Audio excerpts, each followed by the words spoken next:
আসসালামু আলাইকুম। আমি একটা রোগে আক্রান্ত হয়েছি, সেটা কি জানেন? আসক্তি, জিমের প্রতি আসক্তি। আমি সপ্তাহে 7 দিন ওয়ার্কআউট করি, এমনকি ফ্রাইডে তো আমার ওয়ার্কআউট মিস দিতে মন চায় না। যার ফলস্বরূপ গত 6 মাসে আমার মাসেল গ্রোথ লেভেল ভাই একদম জিরো। কিন্তু একটা জিনিস লক্ষ্য করলাম, বর্তমানে লাস্ট 2 মাস ধরে ব্যস্ততার কারণে আমাকে সপ্তাহে 2 থেকে 3 দিন জিম মিস করতে হয়। তো আমি ভাবলাম যে আসলে মনে হয় তাহলে আমার গ্রোথ লেভেলটা আরও কমে যাবে, বাট গেস হোয়াট, আমার গ্রোথ লেভেল 3 গুণ বেশি বাইরে গেছে, জাস্ট বিকজ আমি সপ্তাহে 2 দিন রেস্ট দিছি। তো আমি আমার মাসাল রিকভারিটা এতদিন ঠিকমতো দেই নেই। তো আমি ভাবলাম যে সেটা আপনাদের সাথে শেয়ার করি।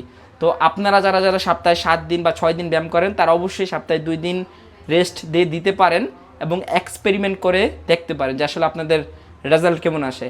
আর হ্যাঁ, কমেন্টে অবশ্যই বলবেন যে আপনারা কয়দিন জিম করেন আর আপনাদের গ্রোথ কেমন হইতাছে। সেই বিষয়ে আমরা আরও বিস্তারিত ভিডিও বানাবো ইনশাল্লাহ। ভালো থাকবেন।